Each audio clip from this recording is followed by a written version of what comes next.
ইতিহাস। রাষ্ট্রের প্রকৃতি। রচনাধর্মী প্রশ্নোত্তর মান ৮। ১ কৌটিল্যের অর্থশাস্ত্রের রাজতন্ত্র ও রাষ্ট্রনীতি সম্পর্কে ধারণা কি ছিল? উত্তর: কৌটিল্যের অর্থশাস্ত্রে রাজতন্ত্র ও রাষ্ট্রনীতি সম্পর্কে মূল ধারণা ছিল শক্তিশালী, বংশানুক্রমিক ও প্রজাকল্যাণমূলক এককেন্দ্রিক রাষ্ট্র ব্যবস্থা, যেখানে রাজা সর্বোচ্চ ক্ষমতার অধিকারী হলেও স্বেচ্ছাচারী হতে পারেন না।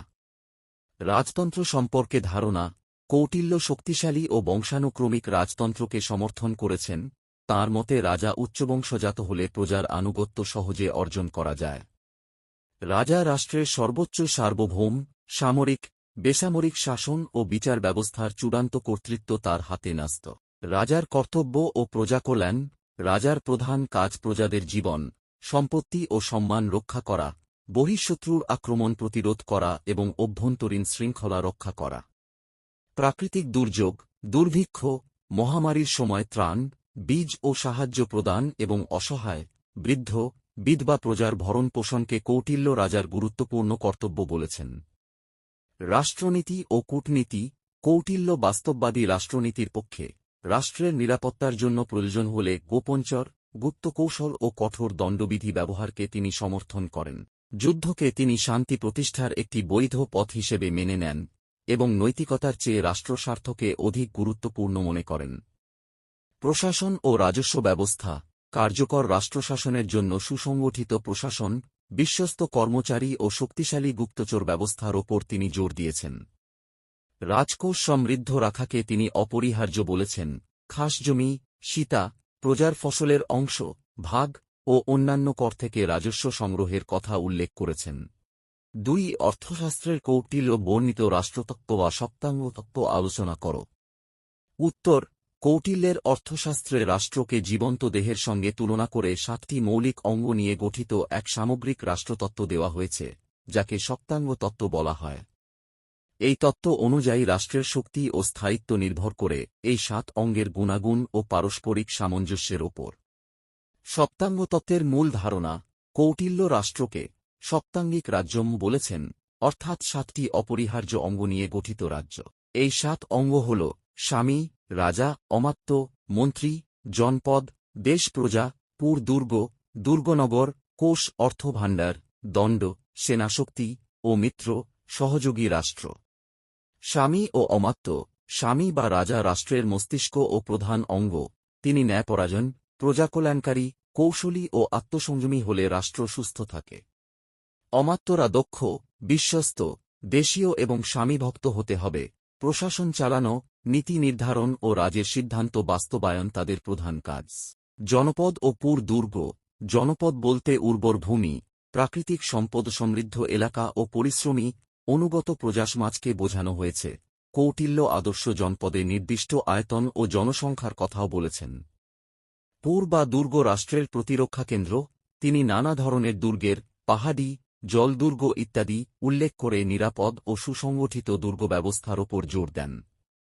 কোষ ও দণ্ড: কোষ হল রাজার অর্থভাণ্ডার। ভূমি রাজস্ব, শস্যকর, সেচ কর, বাণিজ্যকর ইত্যাদি থেকে সংগৃহীত অর্থই রাষ্ট্রের শক্তির প্রধান ভিত্তি। দণ্ড বলতে সেনাবাহিনী ও দমনশক্তি বোঝানো হয়েছে। বাহ্যিক শত্রুকে প্রতিহত করা ও অভ্যন্তরীণ শৃঙ্খলা রক্ষা উভয়ের জন্যই শক্তিশালী দণ্ড অপরিহার্য। ৩ বারানীর ফতোয়া জাহানদারিতে রাজতন্ত্র ও রাজনীতি সম্পর্কে ধারণা কি ছিল? উত্তর: বারানীর ফতোয়ায়ে-জাহানদারি গ্রন্থে রাজতন্ত্রকে কঠোর মুসলিম ধর্মশাসিত চরম রাজতন্ত্র হিসেবে কল্পনা করা হয়েছে, যেখানে সুলতান আল্লাহ প্রদত্ত সর্বোচ্চ ক্ষমতার অধিকারী হলেও তাকে শরীয়তির বিধান মানতেই হবে। রাজতন্ত্র সম্পর্কে ধারণা: বারানী রাজতন্ত্রকে এক ধরনের ঐশ্বরিক প্রতিষ্ঠান মনে করেছেন। সুলতান আল্লাহর প্রতিনিধি, তাই তার ক্ষমতা প্রজাদের ঊর্ধ্বে ও চূড়ান্ত। তিনি চরম রাজতন্ত্রকে সমর্থন করে বলেন, সুলতান সব ধরনের মানবিক ও প্রথাগত বন্ধন থেকে অনেকটা মুক্ত, তার ব্যক্তিগত ইচ্ছাই রাষ্ট্রনীতির প্রধান নির্ধারক। ইসলামী ধর্মশাসন ও রাষ্ট্রনীতি: বারানীর মতে আদর্শ ইসলামী রাষ্ট্রে কোরআন ও শরীয়তই সর্বোচ্চ আইন। সুলতানের সব নীতি ও জাবিত রাজকর্তৃক প্রণীত আইন শরীয়তের পরিপন্থী হতে পারবে না। তিনি জোর দিয়ে বলেন, শাসকের প্রথম কাজ হল ধর্মরক্ষা ও ইসলামের মানমর্যাদা বজায় রাখা। এজন্য মূর্তি পূজা, কুফরি ও ধর্মবিরোধী সব প্রথা কঠোরভাবে দমন করতে হবে। ন্যায়বিচার ও প্রজাকল্যাণ। বারানির মতে আদর্শ রাজনীতির মূল আত্মা ন্যায়বিচার, সত্য, ন্যায়, ধর্ম ও সৎকর্ম প্রতিষ্ঠাই সুলতানের সর্বপ্রথম কর্তব্য। তিনি বলেন, ঈশ্বরের রাজ্যে সকলের সমান অধিকার থাকলেও বাস্তবে সুলতানের কাজ হল প্রজার জীবন, সম্পত্তি ও মর্যাদা রক্ষা করা এবং অন্যায়কারীর বিরুদ্ধে কঠোর দণ্ড প্রয়োগ করা। প্রশাসন ও আইন ব্যবস্থা।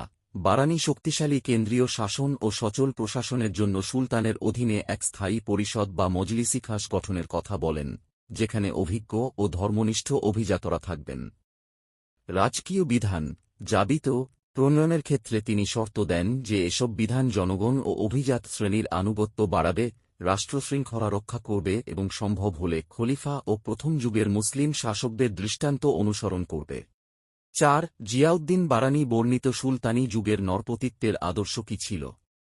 উত্তর: জিয়াউদ্দিন বারানি সুলতানি যুগের নরপতিত্বের একটি কড়া, ধর্মতান্ত্রিক ও চরম রাজতান্ত্রিক আদর্শ কল্পনা করেছেন, যেখানে সুলতান আল্লাহ প্রদত্ত ক্ষমতাসম্পন্ন, সর্বোচ্চ রাজনৈতিক কর্তৃত্বের অধিকারী এবং একই সঙ্গে ইসলামের রক্ষক।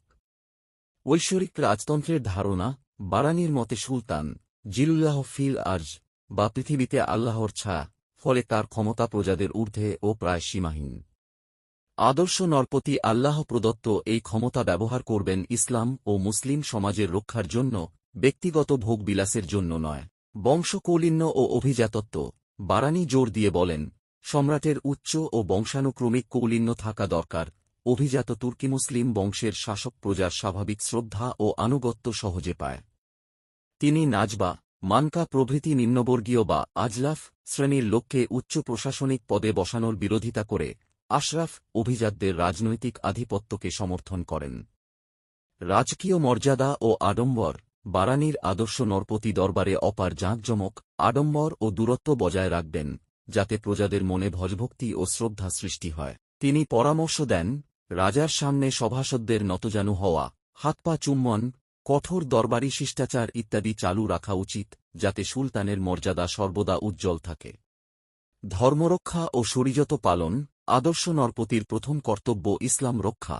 তিনি কোরআন, হাদিস ও শরীয়তের বিধান অনুযায়ী রাষ্ট্র পরিচালনা করবেন এবং ধর্মবিরোধী কাজ কঠোর হাতে দমন করবেন। বারানি মনে করেন, সুলতানকে কুফরি, বিদআত, মূর্তিপূজা ও ইসলামের বিরুদ্ধে সব প্রথা দমন করতে হবে, নতুবা তিনি নরপতিত্বের আদর্শ পূরণ করতে পারবেন না। ৫. দিল্লির সুলতানি রাষ্ট্রের প্রকৃতি আলোচনা কর। উত্তর: দিল্লির সুলতানি রাষ্ট্রের প্রকৃতি ছিল কেন্দ্রীভূত, সামরিক ভিত্তিক ও মুসলিম অভিজাত নির্ভর এক চরম রাজতান্ত্রিক রাষ্ট্র ব্যবস্থা, যার ওপর ধর্মীয়তার প্রভাব থাকলেও একে পুরোপুরি ধর্মাশ্রয়ী থিওক্রেটিক রাষ্ট্র বলা যায় না। কেন্দ্রীভূত চরম রাজতন্ত্র। সুলতান ছিলেন রাষ্ট্রের সর্বময় ক্ষমতার অধিকারী, সামরিক, প্রশাসনিক ও বিচারিক ক্ষমতা তার হাতেই কেন্দ্রীভূত ছিল। কেন্দ্রীয় দরবার, ওজির, ওয়াজির ও অন্যান্য দপ্তর মিলিয়ে এক শক্তিশালী কেন্দ্রীয় আমলাতন্ত্র গড়ে ওঠে, যা সুলতানের নির্দেশ বাস্তবায়ন করত। সামরিক ও রাজস্বনির্ভর রাষ্ট্র। সুলতানি রাষ্ট্র মূলত সামরিক চরিত্রের, শক্তিশালী সেনাবাহিনী ও ইক্তাপ্রথানির্ভর সামরিক জিমিদারি ছিল শাসনের প্রধান ভরকেন্দ্র। ভূমি রাজস্ব, ইক্তা থেকে আদায়, জাকাত, জিজিয়া ইত্যাদি করের ওপর রাজকোষ নির্ভর করত, ফলে কৃষিজ উৎপাদন ও রাজস্ব ব্যবস্থাই রাষ্ট্রশক্তির মূল ভিত্তি ছিল। ধর্মীয়তা ও রাষ্ট্রনীতি। নামমাত্রে সুলতান ইসলামের রক্ষক ও খলিফার প্রতিনিধি বলে নিজেকে পরিচয় দিতেন। বিচার ব্যবস্থা ও দরবারে উলেমা শ্রেণীর প্রভাবও ছিল। তবে বারানিসহ বহু ঐতিহাসিকের মতে বাস্তবে দিল্লি সুলতানি রাষ্ট্র সম্পূর্ণ ধর্মাশ্রয়ী ছিল না।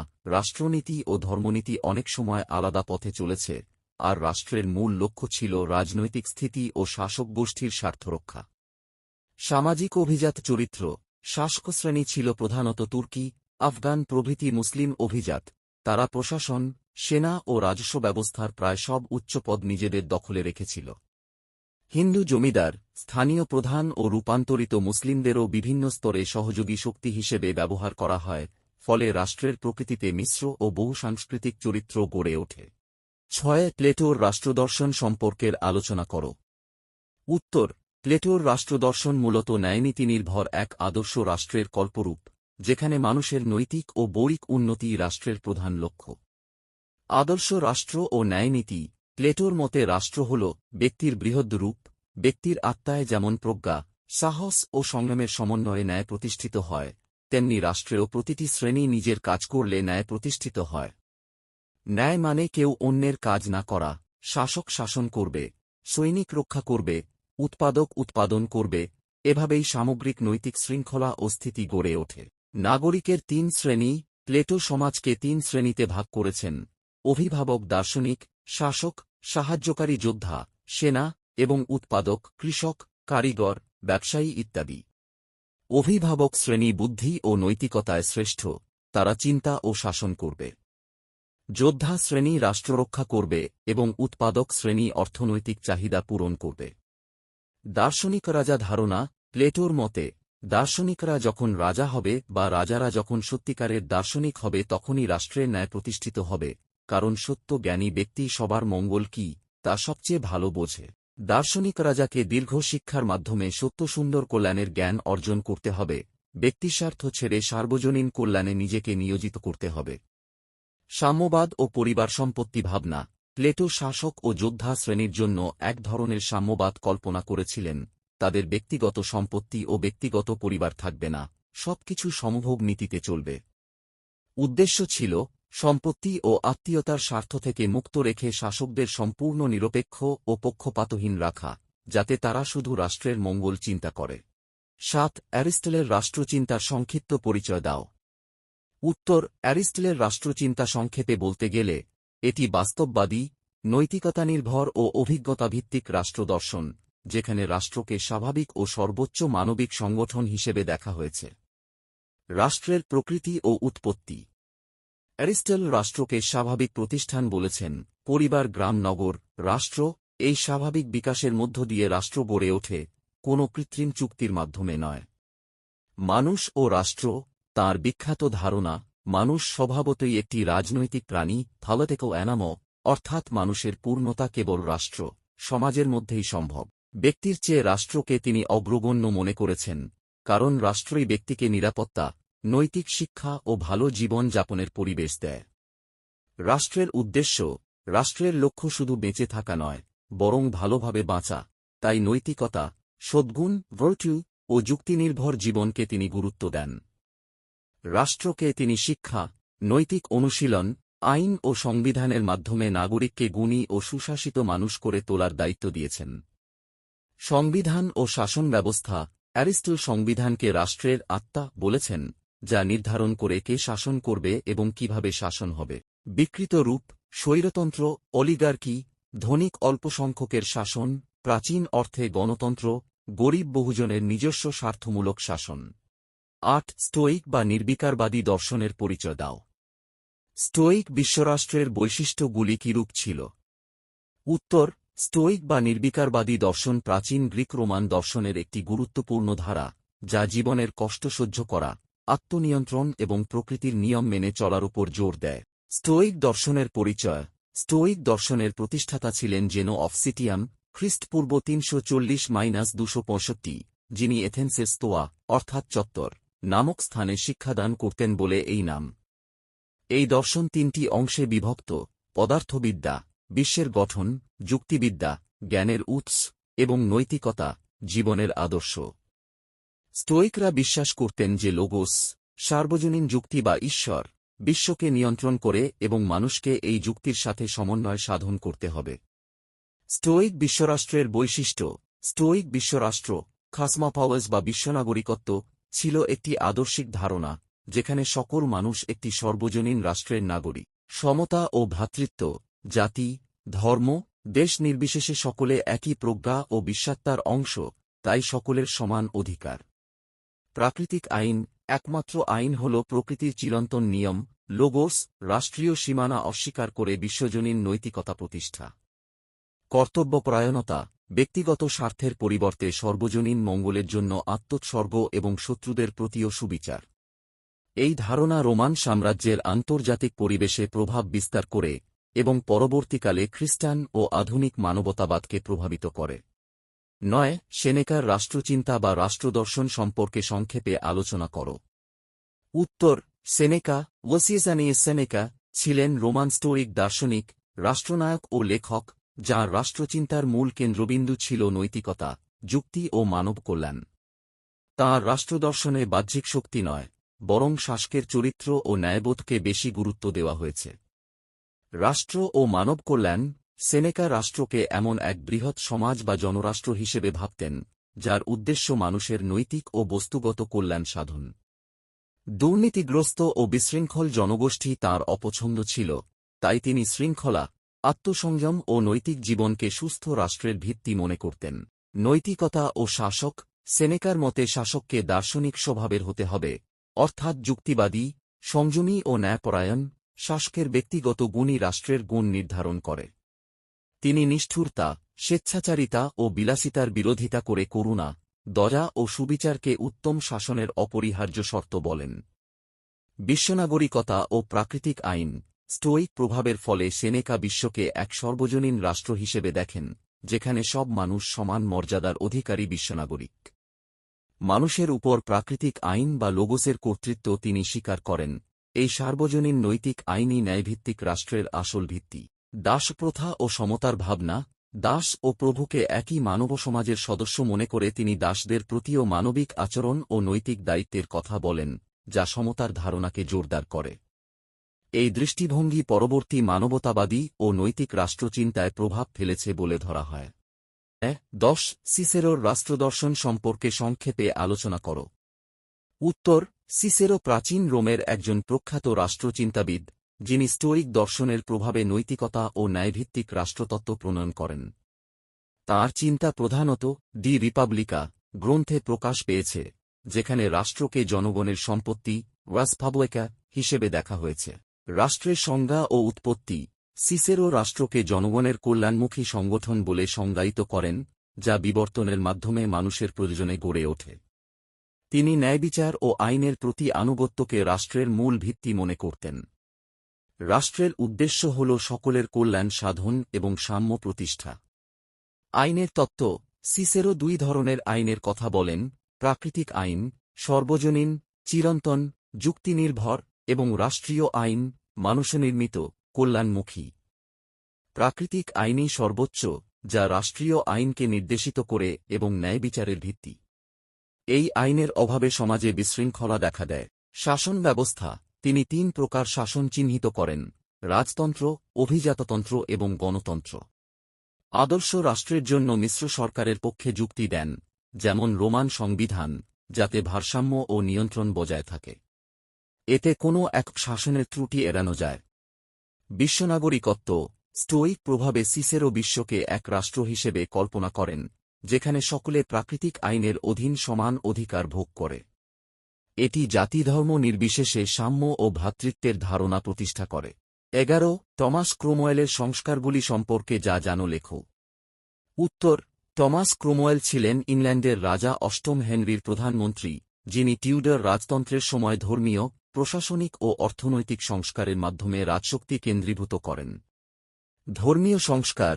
ক্রোমওয়েল 1534 সালের অ্যাক্ট অফ সুপ্রিমেসির মাধ্যমে রাজাকে ইংল্যান্ড চার্চের সর্বোচ্চ প্রধান ঘোষণা করান এবং পোপের কর্তৃত্ব বাতিল করেন।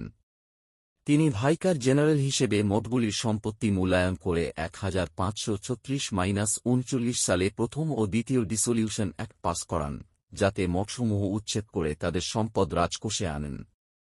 এতে পিলগ্রিমেজ অফ গ্রেস বিদ্রোহ হয়, যা 3। প্রশাসনিক সংস্কার। তিনি প্রিভি কাউন্সিল 19 সদস্য গঠন করে কেন্দ্রীয় প্রশাসন প্রতিষ্ঠা করেন এবং রাজপ্রাসাদ থেকে জাতীয় আমলাতন্ত্রে পরিবর্তন আনেন। স্থানীয় পর্যায়ে জাস্টিস অফ পিস নিযুক্ত করে শাসনের কার্যকারিতা বাড়ান এবং উত্তর ইংল্যান্ডসহ বিভিন্ন অঞ্চলে কাউন্সিল গঠন করেন। পার্লামেন্টকে শক্তিশালী করে রাজকীয় আইন প্রণয়ন নিশ্চিত করেন। অর্থনৈতিক সংস্কার। ক্রোমওয়েল রাজকোষ পুনর্গঠিত করে রাজস্ব আদালত গঠন করেন এবং চার্চের কর ব্যবস্থা তদারকির জন্য কোষাধ্যক্ষ পদ সৃষ্টি করেন। মঠের সম্পত্তি বিক্রি করে নতুন জমিদার শ্রেণী গড়ে তোলেন, যা বেষ্টনী প্রথা ও পশুপালনকে উৎসাহিত করে অর্থনৈতিক পরিবর্তন আনে। এতে রাজার আর্থিক ক্ষমতা বিপুলভাবে বৃদ্ধি পায়। সংস্কারের প্রভাব। ক্রোমওয়েলের উদ্যোগ ইংল্যান্ডে নব্য রাজতন্ত্রের ভিত্তি স্থাপন করে, যাতে রাজশক্তি চরমে পৌঁছে এবং আধুনিক রাষ্ট্র ব্যবস্থার সূচনা হয়। তবে এতে সামাজিক অস্থিরতা ও বেকারত্ব বৃদ্ধি পায়, এবং 1540 সালে তিনি মৃত্যুদণ্ডপ্রাপ্ত হন। 12 আধুনিক রাষ্ট্রচিন্তবিদ হিসেবে নিকোলো মাকিয়াভেলি ভূমিকা বিশ্লেষণ করো। উত্তর: নিকোলো মাকিয়াভেলি 1469-1527 কে আধুনিক রাষ্ট্রচিন্তার জনক বলা হয় কারণ তিনি মধ্যযুগীয় ধর্মীয় ও নৈতিক আবরণ থেকে রাজনীতিকে মুক্ত করে বাস্তববাদী, যুক্তিবাদী দৃষ্টিভঙ্গি প্রবর্তন করেন। তাঁর প্রধান গ্রন্থ দ্য প্রিন্স 1513 রাষ্ট্রের ক্ষমতা, স্থিতিশীলতা ও শাসকের কৌশল নিয়ে আলোচনা করে। রাজনীতি ও নৈতিকতার পৃথকীকরণ। মাকিয়াভেলি প্রথম রাষ্ট্রচিন্তাবিদ হিসেবে রাজনীতিকে ধর্ম ও ব্যক্তিগত নৈতিকতা থেকে আলাদা করেন, বলেন শাসকের জন্য ফলাফলই মূল্যায়নের মানদণ্ড। রাষ্ট্রের স্বার্থ রক্ষায় প্রয়োজনে ছলাকলা, বলপ্রয়োগ বা নিষ্ঠুরতা ব্যবহার করতে পারেন শাসক। এই দ্বৈত নৈতিকতা, ডাবল স্ট্যান্ডার্ড, আধুনিক কূটনীতি ও রিয়ালিজমের ভিত্তি স্থাপন করে। জাতীয় রাষ্ট্র ও সার্বভৌমত্ব। তিনি আধুনিক জাতীয় রাষ্ট্রের ধারণা প্রবর্তন করেন, যার মূল বৈশিষ্ট্য সার্বভৌমত্ব, ভূখণ্ড, জনসংখ্যা ও কেন্দ্রীয় শক্তি। ধর্মীয় সাম্রাজ্য বা পোপতন্ত্র অস্বীকার করে রাষ্ট্রকে স্বাধীন সত্তা হিসেবে দেখেন। ঐতিহ্য, ভাষা ও আইনের ঐক্যের মাধ্যমে জাতীয়তাবাদকে উৎসাহিত করেন। মানব প্রকৃতি ও শাসকের গুণাবলী। মানুষকে স্বার্থপর, লোভী ও অবিশ্বস্ত বলে বিশ্বাস করতেন, তাই শাসককে শক্তিশালী সেনাবাহিনী, দ্রুত সিদ্ধান্ত এবং জনপ্রিয়তা অর্জনের কৌশল অবলম্বন করতে হবে। সিংহের মতো বলবান ও শিয়ালের মতো চতুর হতে হবে শাসক। রাজতন্ত্র, প্রজাতন্ত্র বা মিশ্র শাসনের সমর্থক ছিলেন। প্রভাব ও সমালোচনা। মাকিয়াভেলির চিন্তা নবজাগরণকে ত্বরান্বিত করে বেকন, হেগেল, রুশো প্রমুখকে প্রভাবিত করে এবং আধুনিক রাজনীতিতে রিয়ালিজম প্রতিষ্ঠা করে। সমালোচকরা তাঁকে নির্লজ্জ বললেও তাঁর বৈজ্ঞানিক পদ্ধতি, পর্যবেক্ষণভিত্তিক, রাষ্ট্রবিজ্ঞানকে বিজ্ঞান করে তোলে। 13 যা বোদার রাষ্ট্রত্ব সম্পর্কে আলোচনা করো। উত্তর: যা বোদা, জিন বার্ডেন, ষোড়শ শতাব্দীর ফরাসি রাষ্ট্রচিন্তাবিদ, যার রাষ্ট্রতত্ত্ব আধুনিক সার্বভৌমত্বের ভিত্তি স্থাপন করেছে। তাঁর চিন্তাধারা রাষ্ট্রের সংজ্ঞা, সার্বভৌমত্ব এবং সরকারের শ্রেণীবিভাগ নিয়ে কেন্দ্রীভূত। রাষ্ট্রের সংজ্ঞা। যা বোদা রাষ্ট্রকে সংজ্ঞায়িত করেছেন কয়েকটি পরিবার এবং তাদের যৌথ সম্পত্তির সমন্বয়ে গঠিত আইনসম্মত সরকার হিসেবে, যা সার্বভৌম ক্ষমতার অধিকারী। এই সংজ্ঞায় পরিবারকে রাষ্ট্রের মৌলিক উপাদান হিসেবে দেখা হয়েছে। রাষ্ট্রের লক্ষ্য মানুষের বস্তুগত এবং আধ্যাত্মিক প্রয়োজন পূরণ করা। সার্বভৌমত্বের ধারণা। বোদার মতে, সার্বভৌমত্ব হল রাষ্ট্রের চরম, অপ্রতিহত ক্ষমতা যা আইন দ্বারা নিয়ন্ত্রিত নয় এবং নাগরিকদের উপর প্রয়োগ করা হয়। এটি রাজার একচ্ছত্র শাসনকে জোরদার করে এবং ধর্মনিরপেক্ষ রাষ্ট্রের ভিত্তি রচনা করে। তাঁর এই তত্ত্ব আধুনিক রাষ্ট্রচিন্তায় নতুন দিশা প্রদান করেছে। সরকারের শ্রেণীবিভাগ। বোদা সরকারকে 3 ভাগে ভাগ করেছেন: রাজতান্ত্রিক, একজনের হাতে ক্ষমতা; অভিজাততান্ত্রিক, কয়েকজনের হাতে; এবং গণতান্ত্রিক, জনগণের হাতে। তিনি মিশ্র সরকারকে নৈরাজ্যের সমতুল্য বলে গণ্য করেছেন। রাষ্ট্র এবং সরকারের মধ্যে পার্থক্য স্পষ্ট করেছেন। রাষ্ট্রের কাজ ও নাগরিকতা। রাষ্ট্রের প্রধান কাজ জীবনের নিরাপত্তা, সম্পত্তি রক্ষা এবং স্বাধিকার প্রতিষ্ঠা। নাগরিক বলতে তিনি পরিবারের গুরুত্বপূর্ণ সদস্যদের বোঝান, ক্রীতদাস, নারী বা শিশুদের নয়। 14 টমাস হবসের রাষ্ট্রদর্শন সম্পর্কে আলোচনা করো। উত্তর: টমাস হবস 1588-1679 ইংরেজ দার্শনিক, যার লেভিয়াথান গ্রন্থে সামাজিক চুক্তি তত্ত্ব এবং সার্বভৌম ক্ষমতার ধারণা আধুনিক রাষ্ট্রচিন্তার ভিত্তি স্থাপন করেছে। তাঁর রাষ্ট্রদর্শন মানুষের স্বার্থপর প্রকৃতি এবং প্রকৃতির রাজ্যের ভয়াবহতা থেকে উদ্ভূত। প্রকৃতির রাজ্য। হবসের মতে, সরকারের অভাবে মানুষের জীবন ছিল একাকী, দরিদ্র, নোংরা, জন্তুসুলভ এবং সংক্ষিপ্ত। সকলের বিরুদ্ধে যুদ্ধ চলত, কারণ মানুষ স্বার্থপর এবং ক্ষমতালোভী। এই অবস্থা থেকে মুক্তির জন্য মানুষ সামাজিক চুক্তি করে। সামাজিক চুক্তি তত্ত্ব। মানুষ নিজেদের সকল প্রাকৃতিক অধিকার এক সার্বভৌম কর্তৃপক্ষের হাতে সমর্পণ করে শান্তি ও নিরাপত্তা লাভ করে। চুক্তি একতরফা। জনগণ সার্বভৌমকে ক্ষমতা দেয়, কিন্তু সার্বভৌম চুক্তি ভঙ্গ করতে পারে না। এটি রাষ্ট্রের উৎপত্তির ভিত্তি। সার্বভৌমত্বের ধারণা। সার্বভৌম ক্ষমতা অবিভাজ্য, অসীম, চিরস্থায়ী এবং আইনের ঊর্ধ্বে। এটি রাজা, সংসদ বা জনগণ হতে পারে, কিন্তু একক এবং চরম। হবস রাজতন্ত্রকে শ্রেষ্ঠ মনে করতেন গণতন্ত্রের অরাজকতার ভয়ে। মানুষের কর্তব্য, নাগরিকের প্রধান কর্তব্য সার্বভৌমের প্রতি সম্পূর্ণ আনুগত্য। বিদ্রোহ অধিকার নয়, কারণ এটি প্রকৃতির রাজ্যে ফিরিয়ে নেয়। রাষ্ট্রের লক্ষ্য শান্তি, নিরাপত্তা এবং সমর্থন প্রদান।